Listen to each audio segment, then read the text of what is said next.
Hamburg'dan Köln'e doğru yola çıktık. Yolumuz tam 450 kilometre sürecek. Bugün büyük bir kapışma bizi bekliyor. Köln mü yoksa Hamburg mu? Bakalım anlatılan efsaneler ne kadar doğru? Hep birlikte göreceğiz. Şehre ayak basar basmaz kendimi katedralin önünde buldum. Ama dürüst olmam gerekirse herhangi bir Alman şehrinde görebileceğiniz o klasik yapılardan bir tanesi işte.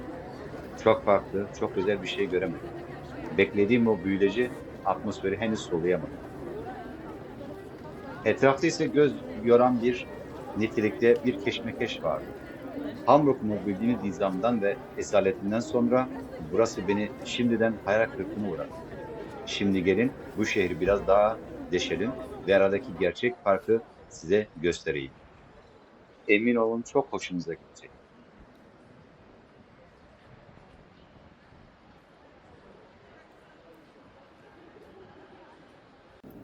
Şu an Köln Katedrali'nin içindeyiz.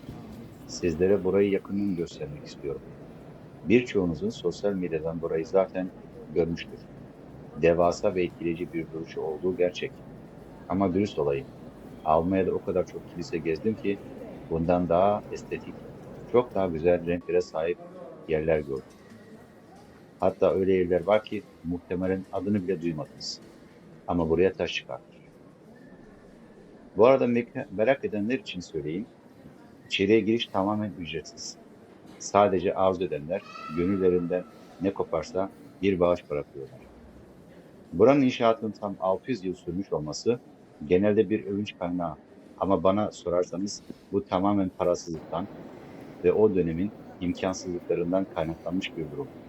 Yani bu kadar uzun sürmesi bir vizyon değil, bir mecburiyetmiş. İçerisi gerçekten çok kalabalık. Bir yanda turistler, diğer yanda ise sessizce dua eden insanlar var. Konuşurken biraz fazla mı gürültü yapıyorum diye düşünmedim değil. O insanlara saygısızlık etmek istemem. O yüzden buranın havasını bozmadan biraz daha sakin ve saygılı bir şekilde ilerleyelim. Şimdi sizi bu devasa mekanın görüntüleriyle baş başa bırakıyorum. Mekan geniş, etkileyici. Birçok yanlar güzel. Ama benim için buranın tek gerçek yıldızı o camlardaki renkli resimler ve sanatsal işçilik oldu. Onun dışındaki her şey diğer Alman şehirlerinde gördüğüm o klasik ve sıradan çizgiden öteye geçmemiş.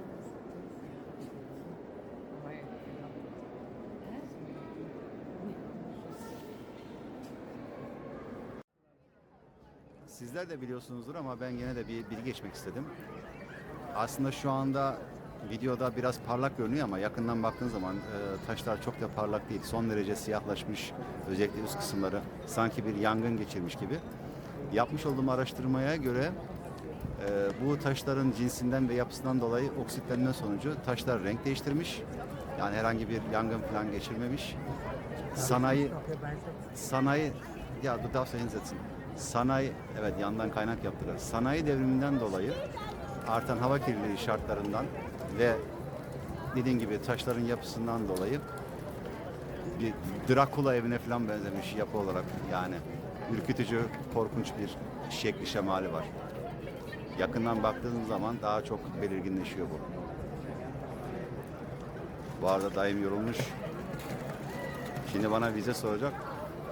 Vizem yok, ben kaçak geziyorum. Kaçak da video çekiyorum. Aslında öyle. İzin almadan video çekiyorum. Değil mi? Turistlere serbest ama. Evet, durum bu. Bilmiyorum bunu ne kadar biliyordunuz. Dediğim gibi taşların yapısından dolayı ve hava kirliliği, sanayinin kirlettiği havadan dolayı taşlar zamanla oksitlenmiş ve yapısını değiştirmiş. Aynı zamanda Almanya'da eski binalarda kullanılan bakırdan bir çatı kaplaması vardır. O aslında ilk başta altın rengindedir. Daha sonra oksitlenip böyle yeşilimsi bir renk alır. Sanki ekstra orayı yeşile boyamışsın gibi görünür. Bu da tamamen oksitlenmekten kaynaklanır. Yani yapıların %99'unda görürsünüz bunu. Onlar aslında yeşil değil, altın renkli kaplamalar. Devasa bir yapı.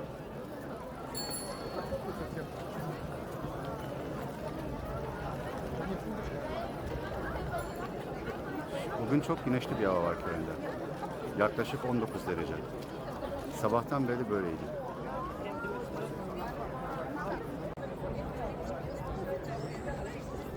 Katedralin tam karşısında oturuyoruz şu anda. Belediyenin bize tahsis etmiş olduğu bankların üstündeyiz. Arka kafedeki yere oturamadık, paramız yok. Bizler fakir influencer'ız. Yok ya yok. Çok güzel bir manzara. Tam böyle karşısındaki bankı boş bulduk, oturduk. Harika. Bunun hemen arkasında o meşhur alışveriş caddesi var. Oraya doğru yürüyor. Yürünüyor. Evet, söyleyemedik. Buradan gidiliyor. Başka gitme yerleri de var. Bugün 8 Nisan 2026 saat 18. Şimdi saat yaklaşık öğlen 1. Yoğunluk bayağı artmış. Günlerden Perşembe. İnsanlar demek ki yavaş yavaş işlerinden çıkıp alışverişe geliyorlar. Bu taraftan doğru gittiğiniz zaman Dom'a gidiyorsunuz. Bu tarafa doğru yönlendiğinizde çarşının sonuna doğru gidiyorsunuz. Tabi biraz önce söylediğim gibi insanlar biraz da boş geziyorlar. Kimsenin alışveriş yaptığı falan yok. Sadece yürüyorlar. %10 kadar da turist görüyorum. Saydım mı? Yok, saymadım. Tahmin ettim. Tiplere bakarak. Bir de dikkatimi çok bir şey çekti. Yasak olduğunu düşünüyorum. Levha görmedim ama vardır kesin. Çok fazla bisikletli insanların arasından gidiyor. Almanya pek bu işlere izin vermez benim bildiğim kadarıyla. Sallamıyorlar yani. Hani Alman yeşilde geçmiyormuş, yeşil değil, kırmızıda geçiyormuş falan var ya. O işleri biraz geçeceğiz. Fırsatını buldu mu yaparlar.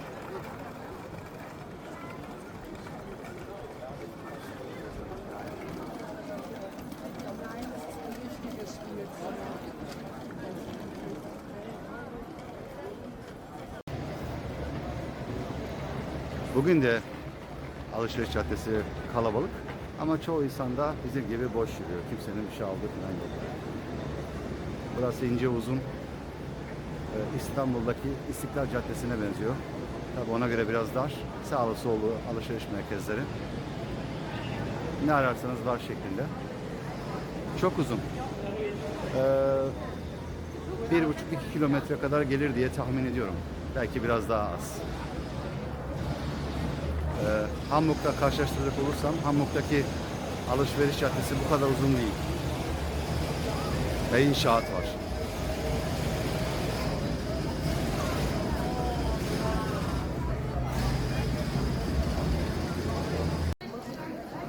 Çarşının tam orta yerlerinde Ria Money Transfer olarak döviz bürosu bulunuyor. Cash para çekebilirsiniz ve de para gönderebilirsiniz. Dom'un hemen arkasında kalıyor.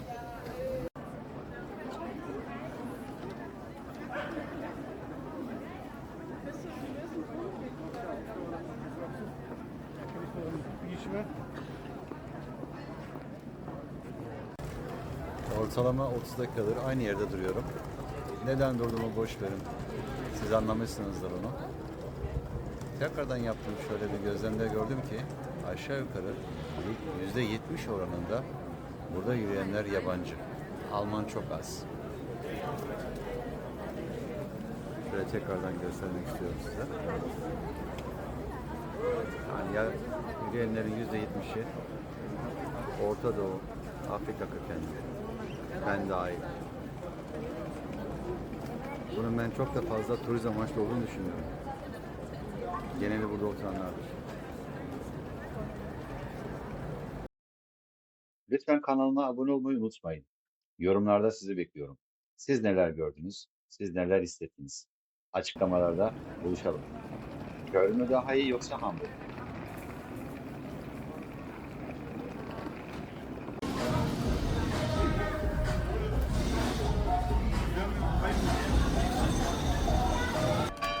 BK'den aldığımız kahvaltı 3 kişilik 30 euro.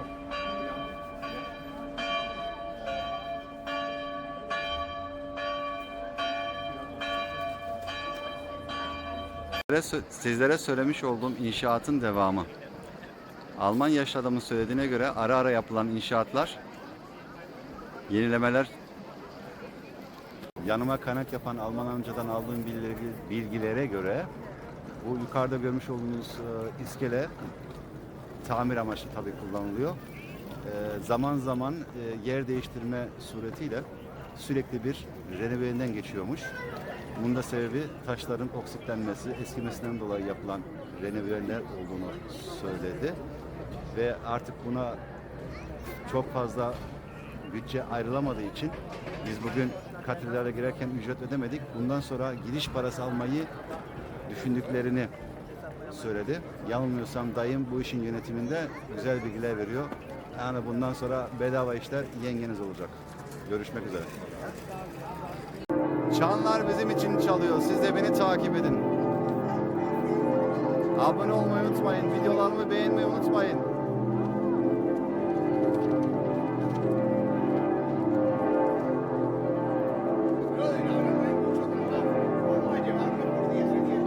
Evet, bu da doğruyu bulmuş bir arkadaşımız.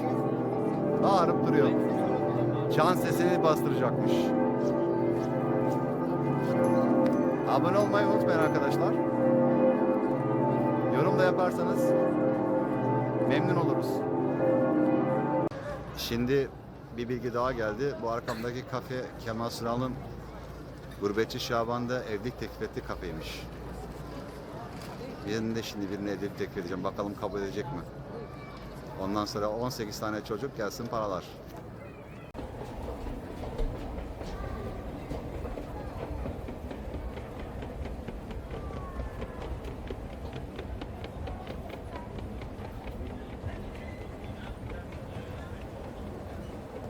Harika bir görüntü. Kemal Sunal'a sevgilerler.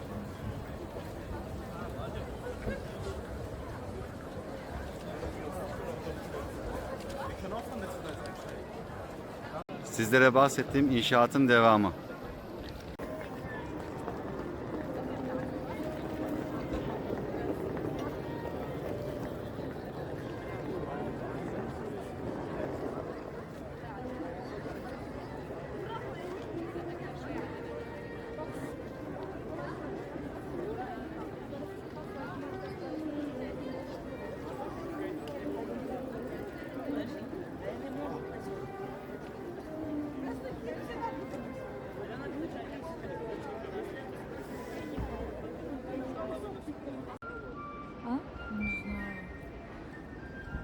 Lütfen kanalıma abone olmayı unutmayın. Yorumlarda sizi bekliyorum. Siz neler gördünüz? Siz neler hissettiniz? Açıklamalarda buluşalım. Köln mü daha iyi yoksa Hamburg mu?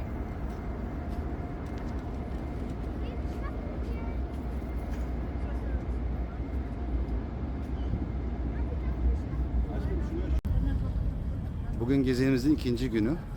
Düne göre kalabalık biraz daha az. Bugün günlerden 8 Nisan Perşembe olması gerekiyor, 2026. Saat 11-11.30 arası. Tabii dün nispeten hava daha güzeldi. 19-20 derece civarındaydı. Bugün biraz hafif rüzgarlı ve kapalı bir hava var.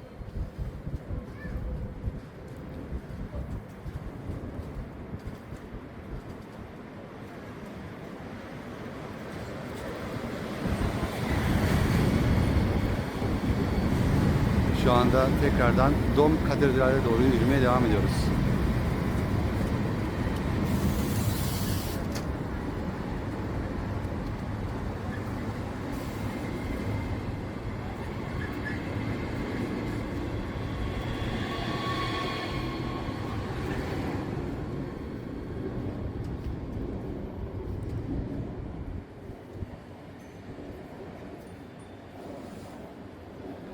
Bu kilit takanların acaba duaları ya da istekleri kabul oldu mu, çok merak ediyorum.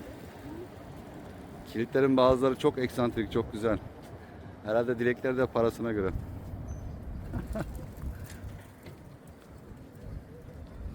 Burada bir de dikkat edilmesi gereken bir konu var. Bisikletler ve yaylar aynı anda gidebiliyorlar. Yalnız Almanya'da alışık olduğu şekilde bisikletler şuradan gidecek, yayalar buradan gidecek diye belirtilmemiş. Herkes kafasına göre takılıyor. Bir de benim gibi böyle fotoğraf çekme, video çekme manyakları var. Onlar da olunca yürümek biraz karışabiliyor burada.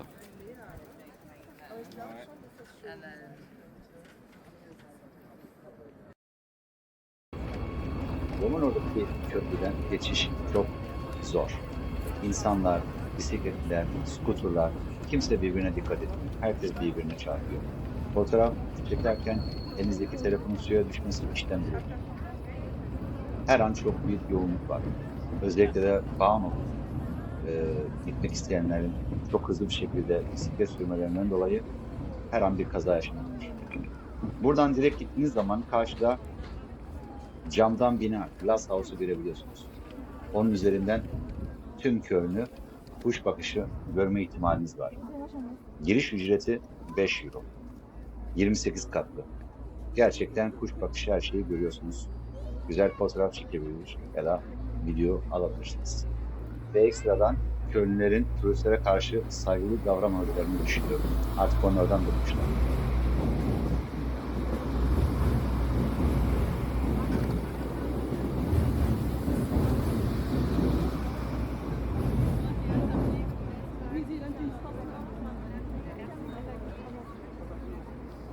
Daha önce bahsettiğim gibi insanların içerisinde bisiklet sürüyorlar. Tam Dom'un içinde. Bu kadar kalabalıkta. Normalde bu durum pek Almanya'da görünen bir durum değildir. Ama yapıyorlar işte. Bindi gitti. Evet. Teyzemiz böyle usuldan bir tane daha geçti. Geçin. Geç gitti. Ama bak gene bu efendi gidiyor. Yavaş gidiyor. Evet. Gördüğünüz gibi. Ve burası da Dom. Bir tane daha geliyor. Not düşelim. Bunlar yabancılar değil. Evet gidiyor. Bebekler var. İnsanlar gidiyor. Şangırt diye gitti. Evet bir bisiklet sürümü daha gidiyoruz burada. Gidiyor. Şöyle biz çeviriyoruz. Orada. Evet, Dom'un etrafı kameralarla gözetleniyor. Normalde Almanya'da kamera sistemi yoktur dışarılarda. Ve altta gördüğünüz gibi bir anne çocuğu elinden tutmuş giden levhası. Bingo ne demek istiyor? Burada bisikletle gitmek yasaktır. Ben söylemiştim. Bak gördün mü işte böyle gideceksin. İneceksin. Efendi gideceksin. Ya. Buradan skuterlar geçiyor. Yanlış anlaşılmasın ha. Bunlar da yabancı değil. Bizden. Evet. Burada bir Alman dayımız geliyor ve gidiyor. Taktım ya ben bu bisiklet sürenlere. Bak. Uçtu. Gidiyor. Yasak. Yanlış anlaşılmasın arkadaşlar. Deminki geçen bisiklette var ya, Dom Katedrali'nin tam 5 metre yanından geçti. Ve tam sürat. Kimseyi sallamadan. Onu göstermeye çalışıyorum. Yoksa bana ne yaparsa yapsın. Tekrar Dom Katedrali'nin önündeyiz. Bugün gezimizin 2. günü. Dom'un arka tarafında yere tüm dünya bayraklarını çizen bir adam var. Bir tanesi de az ileride. Şimdi size onu da göstereceğim. Burada şöyle bir durum var. Bu yapılan bayrak resimlerinin hiçbir estetik özelliği yok. Zaten elinde bir şablon var. Şablonla yapıyor. Bu tamamen din değil de milli duyguları sömürü amacıyla yapılmış bir şey. İşte özgürlük adı altında burada kendine bir kazanç kapısı sağlamış. Bayrakları çiziyor. İnsanlar da gelip milli duygularla bayrakların üzerine para koyuyor. Ondan sonracığıma. Tabii bunun vergisini veriyor mu? Faturalandırımı da ayrı bir mesele. Siz de geliyorsunuz buraya para koyuyorsunuz. Gördüğünüz gibi Türk bayrağı havada duruyor. Bunun daha önce tartışmaların çıktığını ben duymuştum. Yani onun çok saygı duymasıyla bir alakası yok. Belki de dayak yemekten korkuyordur. Bir tane de burada var. Aynen bu daha büyüğü. Dediğim gibi buraya bayrakları çizmiş. Siz de para bırakıyorsunuz. Niye bıraktığınız belli değil. Ne yaptığınız belli değil. Normalde Avrupa'da sokak resimcileri olarak daha böyle estetik, daha süper olan şeyler var ama burada hiçbir estetik yok. Sadece bayrağı çizmiş yere. Elindeki o pastel boya mı dersiniz, ne dersiniz artık onunla. Sen de para koyuyorsun. O da paraları indiregande yapıyor. Şu teyzemiz zaten bakıyor galiba kim para veriyor diye. Yine Türk bayrağı havada. Yanında da Azerbaycan bayrağı var. Çizen kişinin milliyetini bilmiyorum. Çok da umursamıyorum açıkçası.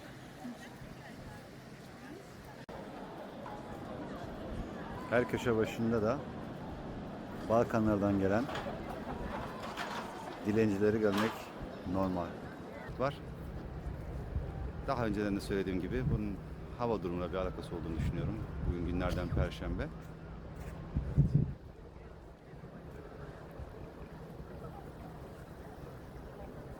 Burası da Dom Katedrali'nin tam yanında bulunan meşhur Dom Otel.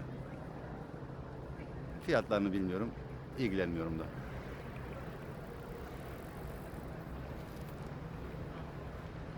Hemen yanında Römisch Germanisches Museum, yani müzesi var. İçeride ne var? Vardır bir şeyler. Görmek isteyen gidip görebilir. Zaten ben gezi videoları yapmıyorum. O yüzden çok da fazla detaylı şeyler anlatmıyorum sizlere. Daha çok demokratik yapı, siyasi yapı, ekonomik yapılarla ilgileniyorum. Kazançlarla ilgileniyorum. Biraz önce belirttiğim gibi Dom'un hemen yanı başında adam otelin altında valiz satıyor. Çelişkiye bakar mıyız? Herhalde valizlerde 5-10 euro değildir.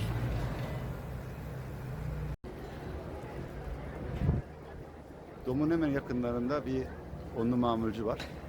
İçerisi çok kalabalık. Fiyatları uygun görünüyor. O yüzden ufaktan bir şey alıp yemek isterseniz direkt buraya gelebilirsiniz. Dünyaca ünlü Dom'un etrafını size göstermek istiyorum. Tamamen gereksiz, ne işe yaradığı belli olmayan iş yerleri ve binalarla çevrili. Hiçbir özelliği yok. Zamanında düşünülmeden verilen izinlerle yapılmış binalar.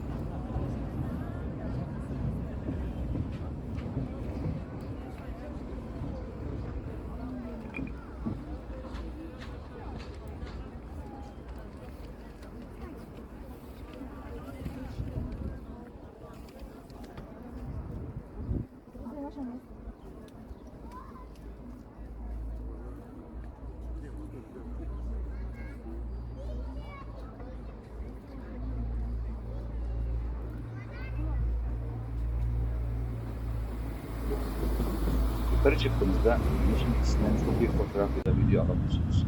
Ve artı yukarıdan kuş bakışı gördüğünüzde Köln'ün o kadar da büyük bir şehir olmadığını daha net anlayabiliyorsunuz. Gün batımında Köln. Güneş artık iyice batıyor. Ama biz hala Dom'u çok iyi görüntüleyemiyoruz. Harika bir manzara. Görülmeye değer.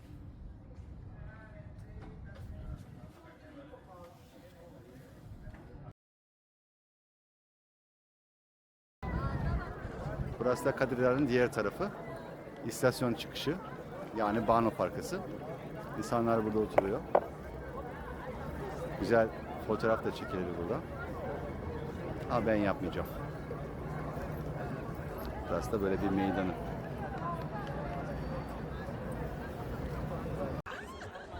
Köln'ün en büyük artısı sahil yolu. Hafen'a göre çok daha temiz, çok daha düzenli, çok güzel bir görüntüsü var. Hafen'ki o kadar iyi değil. Tamam, Hamburg'da büyük gemiler görme şansınız var. Burada yok ama olsun. Ben Köln'ün sahil yolunu, Altstadt'ını daha çok beğendim. Yalnız yemekler konusunda aynı şeyi söyleyemeyeceğim. Hamburg yemek konusunda Köln'de geçer.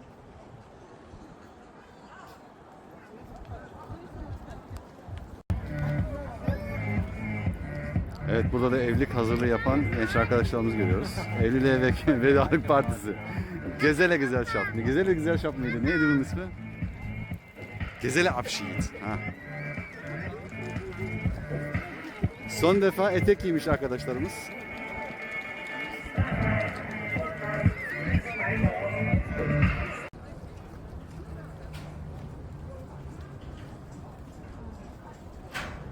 Burada da bot fiyatları yazıyor. Kişi başı 20 euro.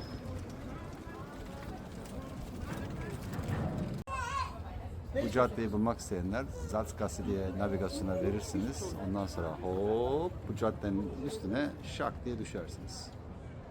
Zaten bu küçük caddede hemen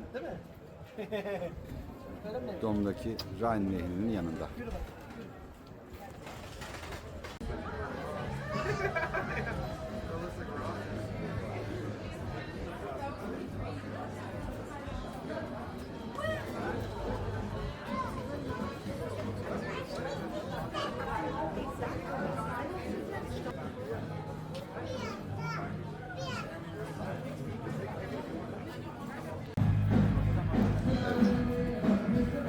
Tavuklu bir ürün olan fast food içinde kuyruğu görüyoruz. Burada Alman mamamız yemek yapıyormuş. Hemen şurada bir Sultan Döner adında bir dönerci var. Arkadaşımın belirttiğine göre insanlar en çok bu tavuk için geliyorlarmış. Döner o kadar çok fazla için yani satılmıyormuş diye söyledi. Ben de kuyruğu görünce söylediğini doğruladım.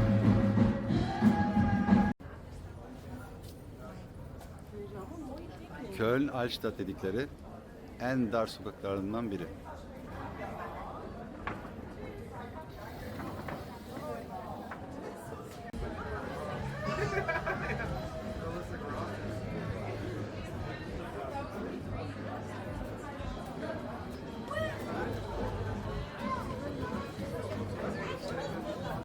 Çanlar bizim için çalıyor. Siz de beni takip edin.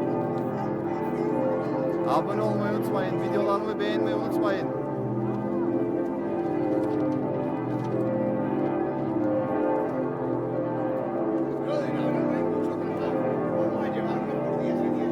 Evet, bu da doğruyu bulmuş bir arkadaşımız. Bağırıp duruyor. Çan sesini bastıracakmış. Abone olmayı unutmayın arkadaşlar. Yorum da yaparsanız memnun oluruz.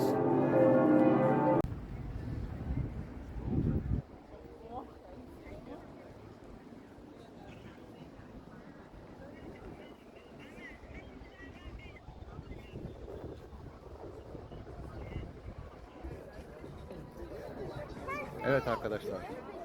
Köln Dom Katedral seyahatimizi sonuçlandırıyoruz.